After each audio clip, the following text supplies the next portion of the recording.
மக்கள் நம்ம வீட்டில் எதை பற்றி பார்க்க போகிறோம்னா, நம்ம வந்துட்டு பிக் பாஸ் வந்துட்டு நம்ம ஃபஸ்ட்டு ப்ரோமோ அண்ட் 2வது ப்ரோமோ ரிலீஸ் ஆயிருந்துச்சு. அதை பற்றி நம்ம ஃபுல் டீட்டெயிலாக பார்த்துருந்தோம். அதுக்கப்புறம் நம்ம லைவ் அப்டேட்டில் என்ன தான் நடந்துகிட்டு இருக்குது அப்படிங்கிறத நான் சொல்லியிருந்தேன். அண்ட் அதை பார்க்காதவங்க மறக்காமல் செக் பண்ணி பார்த்துருங்க, அப்போ தான் உங்களுக்கு புரியும். அண்ட் இந்த வீடியோவில் எதை பற்றி பார்க்க போகிறோம்னா, நம்ம யார் எலிமினேட் ஆகுறாங்க, அப்புறம் லைவில் என்ன நடந்துகிட்டு இருக்குது அப்படிங்கிறத பற்றி நான் இந்த வீடியோவில் ஃபுல் டீட்டெயிலாக உங்ககிட்ட சொல்கிறேன். அண்ட் இந்த வீடியோவில் இப்போ வந்துட்டு லைவில் என்ன நடக்குதுன்னா வந்துட்டு ஒரு பயங்கரமான ஒரு பூகம்பம் தான் நடக்குது. எப்படின்னா வந்துட்டு நான் ஆல்ரெடி செகண்ட் ப்ரோமோலேயே சொல்லியிருந்தேன், செகண்ட் வீடியோலேயே ப்ரோமோ செகண்ட் வீடியோலேயே சொல்லியிருந்தேன் லைவ் அப்டேட்டில். அண்ட் என்ன நடக்குதுன்னா, அங்கே வந்துட்டு எல்லாமே ஒன்றா உட்காந்து பேசி அவங்களது எப்படி இருக்கணும், இவங்களது எப்படி இருக்கணும், உங்களை இதை பற்றி சொல்லுங்கள் அப்படிங்கிற மாதிரி சொல்லியிருப்பாங்க.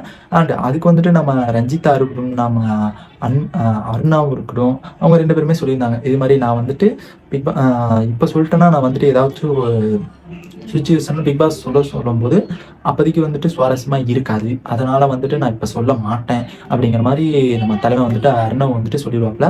சொல்லும்போது எனக்கு என்னமோச்சு ஓகே, இந்த இது சொல்லும்போது எனக்கு ரொம்ப ரொம்ப சந்தோஷமாக தான் இருந்துச்சு. ஏன்னா இது உண்மை தான், கண்டிப்பாக இது 100% உண்மை தான். அப்படிங்கும்போது அப்படி சொன்னது கண்டிப்பாக உண்மை தான். அதுக்கப்புறம் இப்போ எனக்கு என்ன தோணுதுன்னா, இப்போ வந்துட்டு அவங்க வந்துட்டு வேறு கான்செப்ட் வச்சு பேசுகிறாங்க. இதுக்கு எல்லாமே பிளானர் யாருன்னா நான் ஆல்ரெடி சொல்லியிருந்தேன், நம்ம ரவிச்சந்திரன் தான் பிளானரு, மிகப்பெரிய பிளானரு, ட்விஸ்ட்டு பிளானரு. அவர் வந்துட்டு என்ன பண்ணுறாருன்னா, இப்போ வந்துட்டு நம்ம வந்துட்டு இதை பற்றி பேசணும், நம்மளை பற்றி நம்ம பேசிக்க வேணாம், நம்ம வந்துட்டு 24 hours நீங்கள் வெளியில் போயிட்டா உங்களுக்கு வந்துட்டு வெளியில் போகிற அந்த ரீசன் இருக்கும்ல, எப்படின்னா நான் இதுக்காண்டி தான் நான் உள்ளே வந்திருக்கேன், அந்த 24 hours நான் போகக்கூடாது அப்படிங்கிற பற்றி ஒவ்வொரு ஆளாக ஒவ்வொன்று சொல்லுங்கள் அப்படிங்கிற மாதிரி சொல்லியிருப்பாங்க. சப்போஸ் நீங்கள் வந்துட்டு இப்போ நான் வந்துட்டு இதனால் வந்துட்டு நான் வெளியில் போக மாட்டேன், இந்த இதெல்லாம் இருக்குது, இதை வச்சு நான் வெளிப்படுத்தணும் அப்படிங்கிற ஒரு காரணமெல்லாம் சொல்லுவாங்க. அதை வச்சு நம்ம எல்லாமே பேசிக்கிட்டு இருப்பாங்க.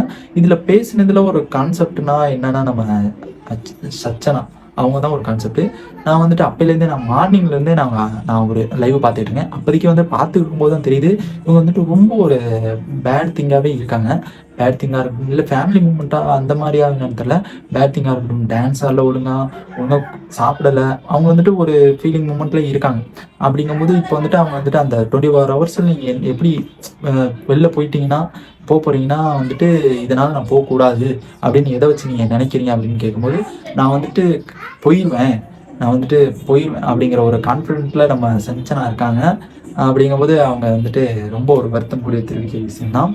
அண்ட் அதே மாதிரி நிறையா பேர் எல்லாருமே, ஜாக்குலியனாக இருக்கட்டும், நம்ம தர்ஷகுப்தாவாக இருக்கட்டும், எல்லாருமே ஒவ்வொன்று சொல்லிட்டு இருக்காங்க. எல்லாமே சூப்பராக இருந்துச்சு.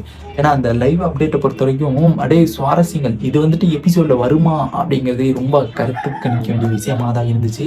அண்ட் அதே மாதிரி தான் இப்போ எல்லாமே நடந்துக்கிட்டு இருக்குது. அண்ட் இந்த பிக் பாஸை பொறுத்த வரைக்கும் இப்போ வந்துட்டு யார் எலிமினேட் ஆக போகிறாங்க, நம்ம விஜய் சேதுபதி சொன்ன மாதிரி தான் 24 hours வந்துட்டு யார் எலிமினேஷன் ஆக போகிறாங்க அப்படின்னு நீங்கள் எதிர்பார்க்குறீங்க அப்படிங்கிற மாதிரி நம்ம ஒரு கேள்வி வச்சுருந்தோம் ஆல்ரெடி போன வீடியோலே. அந்த எவிக்ஷனில் எலிமினேட்டில் வந்துட்டு யார் இருக்காங்கன்னா நம்ம சஞ்சனா. ஃபஸ்ட்டு எலிமினேட் வந்துட்டு நம்ம சஞ்சனா இருக்காங்க. ஆல்ரெடி அவங்க இப்போ வந்துட்டு லைவ் அப்டேட்டில் சொல்லியிருக்காங்க, அதுக்கப்புறம் தான் எலிமினேட் ஆகணும். இன்னும் எலிமினேட் ஆகிற சீன் இன்னும் வரல லைவில். அந்த எலிமினேட் ஆகிற சீன் வந்துட்டு வரும்போது தான் நமக்கு தெரியும் ஆல்ரெடி. ஆனால் கன்ஃபார்ம் லீக் வந்ததில் வந்துட்டு சஞ்சனா வந்துட்டு எலிமினேட் ஆகிட்டாங்க அப்படிங்கிறது கன்ஃபார்மாக தெரிஞ்சு போச்சு. இந்த லைவ் அப்டேட்டை பொறுத்த வரைக்கும் ஒவ்வொன்று சொல்லிட்டு இருக்காங்க. ஏன்னா எனக்கு தெரிஞ்சு இதில் வந்துட்டு ட்விஸ்ட்டாக ஆடுறது வந்துட்டு எனக்கு வந்து ஜாக்குலின் அண்டு ரவிச்சந்திரன் அண்டு நம்ம தீபக் வந்து ஒரு கைட்னஸாகவே இருக்காப்புல. எப்படின்னா ஒரு லீடு மாதிரி, இப்படி பண்ணலாம் அப்படி பண்ணலாம், நான் தான் ஒரு பெரிய ஆள், அங்கே வந்துட்டு நான் தான் பெரிய இப்படி இருப்பேன், நான் சொல்கிறது தான் கேட்கணும், நான் தான் ஒரு சொல்லுவேன் அப்படிங்கிற மாதிரி நம்ம தீபக் இருக்காப்புல. அவனை எப்படி முடிச்சு விட போகிறாங்கிறது கன்ஃபார்மாக தெரில. ஏன்னா முடிச்சு விட்ருவாங்க, சீக்கிரம் கன்ஃபார்மாக முடிச்சு விட்ருவாங்க. அண்ட் இதே மாதிரி நெக்ஸ்ட் அப்டேட்லாம் தெரிஞ்சுக்கணும்னா நம்ம சேனல் சப்ஸ்கிரைப் பண்ணி வச்சுருங்க. அண்ட் லைவ் அப்டேட்லாம் ஒன்று சீனில் வந்துடும். டாட்டா.